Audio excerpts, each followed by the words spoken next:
Բարի օր հարգելի հետևորդներ, մենք կրկին ուղիղ եթերում ենք, դուք դիտում եք ABC լուրերի ժամ 12-ի թողարկումը, ես Գառնիկ Թաֆյանն եմ եւ հիմա կներկայացնեմ օրվա ընթացիկ զարգացումները Հայաստանից եւ աշխարհից։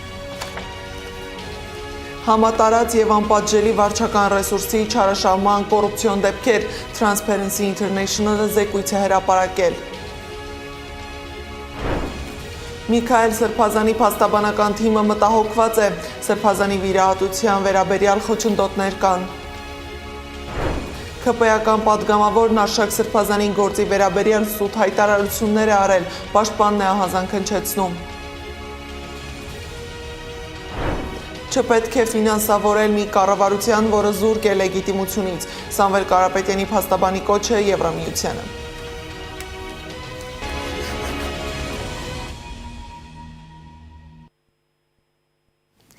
Թրամփի երթուղին հանգեցրել է Ադրբեջանի եւ Վրաստանի միջև հարաբերությունների վատթարացմանը։ Թբիլիսին մինչև օրս տարածաշրջանի հիմնական տարանցի կողակներ։ Իսկ սեպտեմբերից ի վեր ադրբեջանցի վարորդները վրացական սահմանին բախվում են համակարգված ուշացումների։ Ըստ ադրբեջանական Մինվալի Զանգեզուրի միջանցք նախագծի իրականացումը կզրկի Վրաստանին իր լոգիստիկ մենաշնորհից։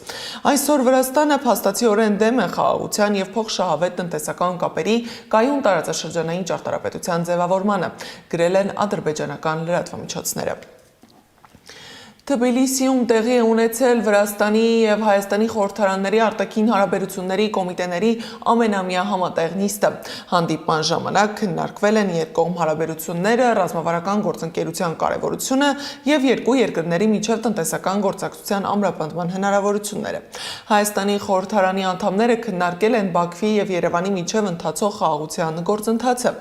Իսկ այս ամենի ֆոնին Ադրբեջանի արտգործնախարար Ջեյհուն Բայրամովը հայտարարել է, որ 2024 թվականին առաջարկել են 3+3 ձևաչափով հաջորդ հանդիպումը կազմակերպել Ադրբեջանում, սակայն Հայաստանը չի համաձայնել դրան։ Այժմ այլ միջավայր է, կարծում է Բայրամովը, որովհետև Հայաստանը ըստ նրա որևէ պատճառ չունի չընդունելու Ադրբեջանի առաջարկը։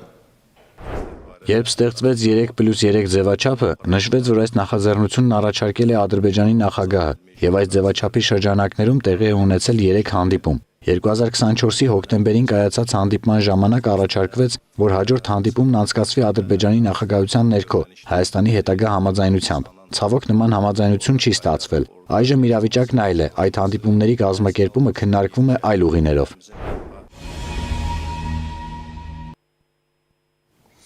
Հայաստանի արտաքին գերատեսչությունն է արձագանքել 3+3 ձևաչափով Ադրբեջանում հանդիպելուն։ Ընդհանուր ընկալմամբ այդ հանդիպումը պետք է տեղի ունենա Երևանում կամ Բաքվում։ Փոխադարձ ընդունելի լուծում գտնելու համար քննարկումները կշարունակվեն, պայմանավորվածություն լինելու դեպքում նախարարությունը կտեղեկացնի։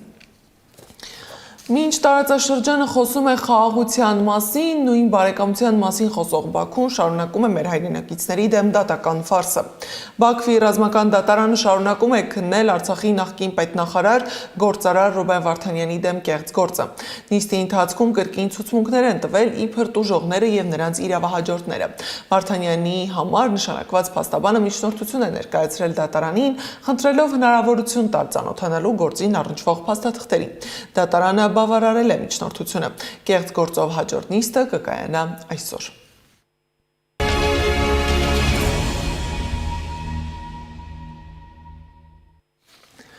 Հայաստանում վերջին տարում կոռուպցիայի դեմ պայքարում առաջընթաց չի գրանցվել, հայտարարել է Transparency International հակակոռուպցիոն կենտրոնը։ 2025 թվականի սկզբին հրապարակված տվյալներով Transparency International-ի կոռուպցիայի ընկալման Հայաստանի 2024 թվականի համաթիվը 2023 թվականի համեմատությամբ մնացել է անփոփոխ 47 միավոր։ Կենտրոնը խիստ դատապարտել է բիզնեսի ու քաղաքականության սերտաճման դրսևորումները, մասնավորապես քաղաքական ֆինանսավորման արդյունքում տնտեսական արտոնությունների ձեռքբերման բնական ռեսուրսների շահագործման, ապօրինի ու խնդրահարույց ծրագրերի սատարման հանրային կարծիքի ու արժանապատվության ոտնահարմամբ տնտեսական զարգացման պատրվակով կասկածելի բիզնեսների հովանավորման դեպքերը։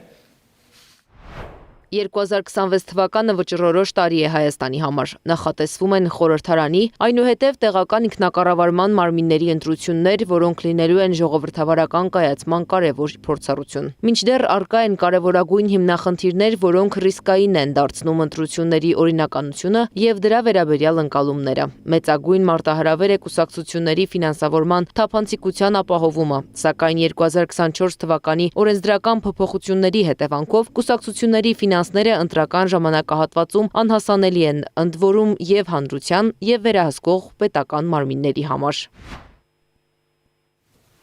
Միջազգային իրավապաշտպան Ռոբերտ Ամստերդամը դիմել է Եվրամիությանը, կոչ անելով չֆինանսավորել մի կառավարության, որը զուրկ է լեգիտիմությունից։ Սամվել Կարապետյանի ապօրինի կալանքը եւ հայ առաքելական եկեղեցու դեմ ուղված հարձակումը լրջորեն ոտնահարել է օրենքի գերակայությունը, ասել է Ամստերդամը։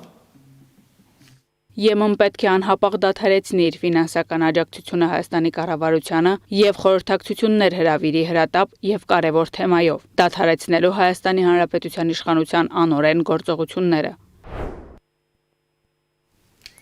Այս ամենի ֆոնին էր ներքին գործերի նախարարության, ներքին անվտանգության եւ հակակոռուպցիոն վարչության ներկայացրած հաղորդման հիման վրա հակակոռուպցիոն կոմիտեի նախաձեռնած քրեական վարույթի շրջանակում քիչ առաջ պաշտոնեական կեղծիքի եւ դրան դրդելու հիմնավոր կասկածանքով ձերբակալել են 4 անձի, որոնցից 2-ը ոստիկանության ծառայողներ են։ Նրանց տարել են հակակոռուպցիոն կոմիտե, հայտնում է ներքին գործերի նախարարությունը։ Հասարակական քաղաքական գործիչ Միրան Հակոբյանին ծեծի ենթարկելու դեպքի առթիվ քննչական կոմիտեն նախաձեռնել է քրեական վարույթ, առողջությանը միջին ծանրության վնաս պատճառելու մի խումբ անձանց կողմից խուլիգանական դրդումներով։ Նշանակել են դատաբժշկական փորձաքննություն, կատարվում է նախաքննություն։ Հիշեցնեմ, որ 3 հարձակվել են ազգային ժողովի նախկին պատգամավոր հանրային գործիչ Միրան Հակոբյանի վրա։ Նրան տեղափոխել են Իզմիրյան բժշկական կենտրոն բուժզնման։ Դեպքի մանրամասները պարզվում են։ Փաստաբան Ռուբեն Մելիքյանը հիշեցնում է, սա առաջին դեպքը չէ։ 2021 թվականի ամռանը նրա տան դիմաց կայանված մեքենայի տակ նռնակ էին տեղադրել։ Փաստաբանը կարծում է, որ իրավապահ մարմինները շատ լավ հնարավորություն ունեն այս դեպքը արագ բացահայտելու։ Իսկ հավանական պատճառը փաստաբանի խոսքով Հակոբյանի հանրային գործունեությունն է։ Որևէ պատճառ պարզապես լինել չի կարող։ Այսինքն մարդը, որ զբաղվում է բիզնեսով, ոչ ինչ-որ անձնական խնդիրներ ունի, ոչ ինչ-որ պարտքեր ունի, ոչ ինչ-որ բան ունի, ուրիշ չի կարող է։ Քաղաքացիական պայմանագիր խմբակցության պատգամավոր Վահագն Ալեքսանյանը հարցազրույցներից մեկի ընթացքում անդրադառնալով Արշակ arczepiskopos Խաչատրյանի վերաբերյալ գործին արել է իրականությանը չհամապատասխանող հայտարարություններ։ Հայտարարել է փաստաբան Արսեն Բաբայանն ու շեշտել, որ պատգամավորն առանձին դեպքերում բացահայտ սուտ է ասել, իսկ որոշ դեպքերում էլ պարզապես կեղծել է հաղորդած տեղեկությունները։ Փաստաբանը Վահագն Ալեքսանյանին եւ նրա ՔՊ-ական գործընկերներին հորդորել է զերծ մնալ Արշակ arczepiskopos Խաչատրյանի հասցեին ակնհայտ սուտ ու կեղծ տեղեկություններ տարածելուց։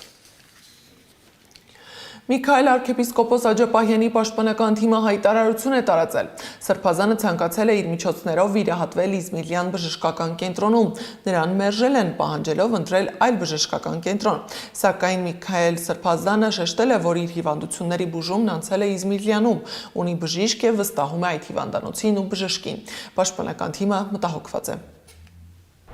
Դիմումներով ներկայացվել են համապատասխան բժշկական փաստաթղթեր, Միքայել Սրբազանի գրավոր համաձայնությունը եւ ՊՕԱԿ-ից ակնկալել ենք միջոցներ ձեռնարկել Միքայել Սրբազանի վիրահատությունը, մեկ այլ հիվանդության բուժումը Իզմիրյան բժշկական կենտրոնի միջոցով կազմակերպելու կապակցությամբ։ Քրեակատարողական բժշկության կենտրոն ՊՕԱԿ-ի տնօրենը ընդունելով, որ անհրաժեշտ է պլանային վիրահատություն, միայն նշել է, որ անվճար բժշկական օգնությունից Միքայել Սրբազանը հրաժարվել է։ Պաշտպանության թիմն իր մտահոգությունն է հայտնում ՊՕԱԿ-ի կեցվածքի եւ Սրբազանի առողջության հետ կապված հարցերով նման դանդաղկոտություն դրսևորելու վերաբերյալ եւ պատրաստվում է անհրաժեշտ միջոցներ ձեռնարկել Միքայել Սրբազանի առողջության իրավունքը պաշտպանելու համար։ Հիշեցնեմ, ավելի վաղ Հայաստան խմբակցության պատգամավոր Գառնիկ Դանիելյանը հայտարարել էր, որ Միքայել Սրբազանն անհապաղ վիրահատության կարիք ունի։ Նրա խոսքով պետք է Սրբազանի վիրահատությունը լինի իր բժշկի հսկողությամբ եւ մասնակցությամբ։ Սա պետք է անհապաղ բավարարվի, որպեսզի Սրբազանը պատշաճ օգնություն ստանա։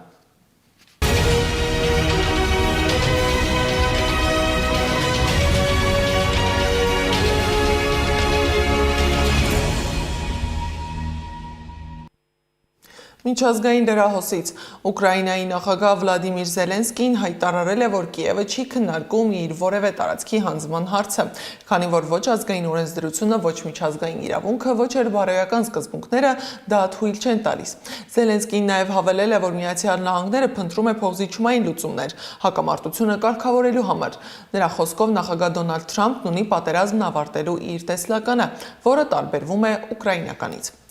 Իսկ մինչև նոր տարի Ռուսաստանի եւ Միացյալ Նահանգների նախագահներ Վլադիմիր Պուտինի եւ Դոնալդ Թրամփի հանդիպում նախատեսված չէ, հայտարարել է Կրեմլի մամուլի քարտուղար Դմիտրի Պեսկովը։ Դրա խոսքով Ռուսաստանի եւ Միացյալ Նահանգների նախագահների նոր բանակցությունները պետք է արդյունավետ լինեն։ Ռուսաստանի Դաշնության նախագահի մամուլի քարտուղարը նաեւ ընդգծել է, որ Մոսկվան դեռ չգիտի, թե ինչով են ավարտվել Ֆլորիդայում Միացյալ Նահանգների եւ Ուկրաինայի բանակցությունները։ Միջազգային նյուս լուրերը ռեպորտաժում։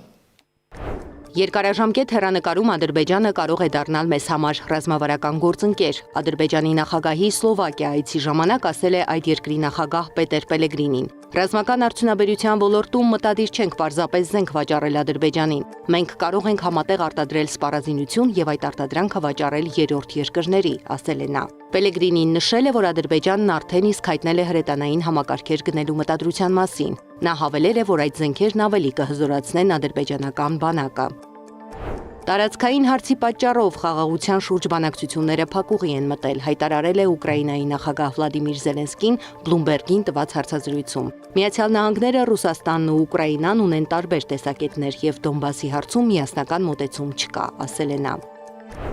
Եվրոպան հրապարակավ քննադատում է Իսրայելին Գազայում պատերազմի համար, բայց միևնույն ժամանակ հերթ է կանգնում նրա զենքի համար, գրում է The Wall Street Journal-ը։ 2024 թվականին Իսրայելի ռազմական արտահանումը ռեկորդային ցուցանիշ է գրանցել, հասնելով 14.8 միլիարդ դոլարի։ Իդեպ հիմնական գնորդն է եղել Եվրոպան, նրան բաժին է ընկել մատակարարումների 54%-ը 2023-ի 35%-ի համեմատ։